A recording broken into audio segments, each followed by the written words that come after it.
Mon Seigneur et mon Dieu, Jésus lui dit, parce que tu m'as vu, tu crois. Heureux ceux qui croient sans m'avoir vu.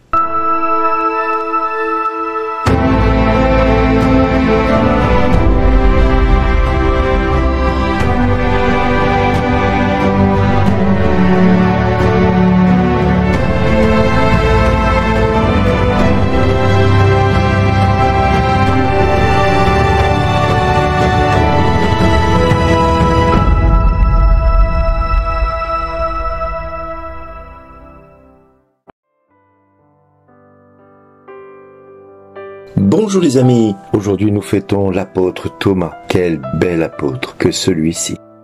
L'histoire de Thomas est importante au moins pour 3 points. La première, parce qu'il nous réconforte dans nos incertitudes.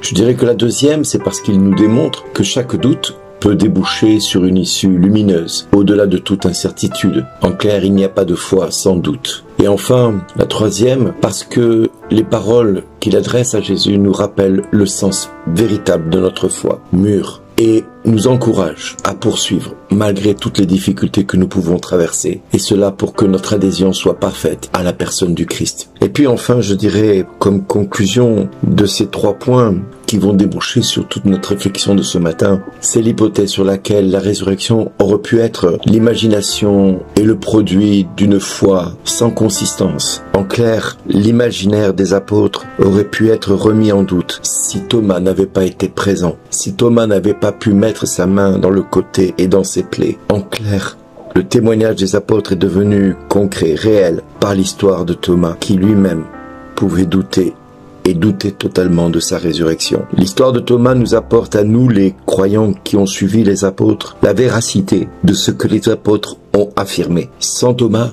nous aurions pu douter de cette résurrection et nous aurions pu mettre en doute l'histoire dans son intégralité. Seulement voilà, il a fallu qu'il y ait un Thomas parmi eux qui soit pour nous l'occasion de nous rejoindre, l'occasion de rencontrer ce Christ qui est non seulement celui qui a manifesté sa grâce, mais qui nous donne une expérience directe avec la réalité de Jésus ressuscité. Alors aujourd'hui, si Thomas, qui n'était pas présent lorsque les apôtres avaient vu Jésus et qui lui parlèrent de lui, et que lui n'avait pas trouvé d'autres phrases pour nous rejoindre, si je ne vois pas dans ses mains la marque des clous, si je ne mets pas mon doigt dans l'endroit des clous, et si je ne mets pas ma main dans son côté, non, je ne croirai pas. Combien de chrétiens parmi nous ont besoin de voir pour croire, de voir les manifestations de Dieu pour croire que Dieu les aime et que Dieu a un plan d'amour pour eux. Jésus dans sa bonté va donc à la rencontre de Thomas, et Jésus dans sa miséricorde va à notre rencontre à chacun de nous. Pour lui, ce fut 8 jours après sa résurrection, et pour nous,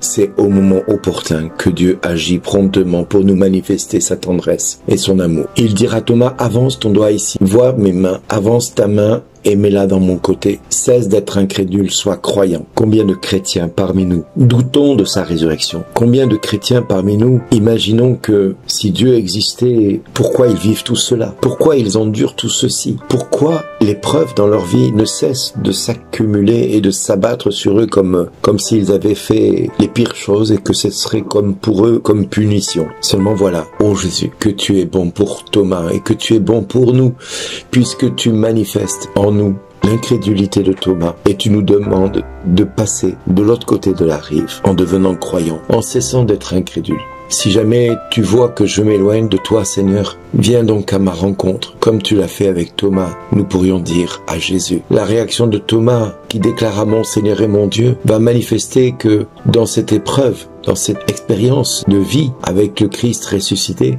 vont manifester pour nous les hommes la foi. Il va toucher, il va voir un homme et en confessant sa foi, il va la confesser en Dieu, qu'il ne voyait et ne pouvait pas toucher avant ce moment-là. Ce qu'il voyait et touchait le poussait à croire en ce que jusque-là, il avait douté. Et c'est la même chose pour nous. Quelles sont belles les paroles de Thomas. Il l'appelle Seigneur et Dieu. Il y a de ces paroles, des actes de foi dans la divinité de Jésus que nous proclamons par moments quand nous faisons l'expérience de cet attouchement de la miséricorde de Dieu à notre égard. Quand nous le voyons venir à nous par le sacrement de réconciliation et qu'il nous dit « Je te pardonne tous tes péchés » et que jusque-là nous n'avions pas à le osé aller jusqu'au bout de la confession, que nous avions simplement survolé cette confession. Le jour où nous mettons à plat tout ce que nous avons pu faire de dramatique, de grave dans notre vie, et que cette fois-là nous disons, cette fois-ci, je vais tout dire, et ce jour-là nous sentons la miséricorde de Dieu venir jusqu'à nous, au point que, comme Thomas, on dira mon Seigneur et mon Dieu, tant la miséricorde de Dieu viendra jusqu'à nous, jusqu'à notre rencontre. Jésus le gronde-t-il en lui disant, ne sois pas incrédule mais croyant? Non, il lui dit simplement, heureux ceux qui croient sans avoir vu. Et c'est notre rôle, à notre tour aussi, de croire sans voir ce que le Christ a prévu de nous manifester. Nous n'avons pas vu le Christ crucifié, ni Jésus ressuscité pour la plupart, et il ne nous est pas apparu comme à Thomas. Mais nous sommes heureux, car nous croyons en ce Jésus-Christ est ressuscité. Ce Christ qui est mort sur la croix pour nos péchés et qui ressuscite pour nous apporter le salut et la miséricorde de Dieu le Père. Alors, mon Seigneur et mon Dieu, enlève de notre chemin tout ce qui nous éloigne de toi,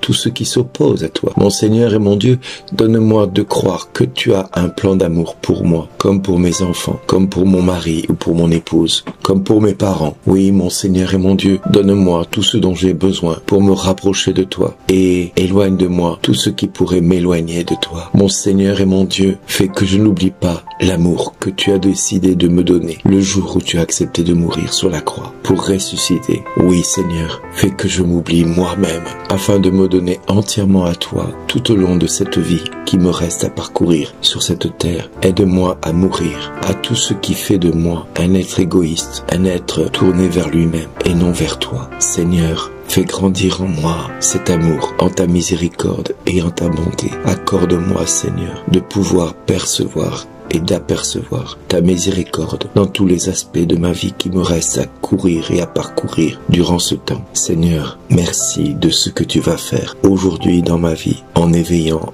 en moi la foi, l'amour et l'abandon entre tes mains. Merci Seigneur de venir me dire dans mon intimité, merci d'exister.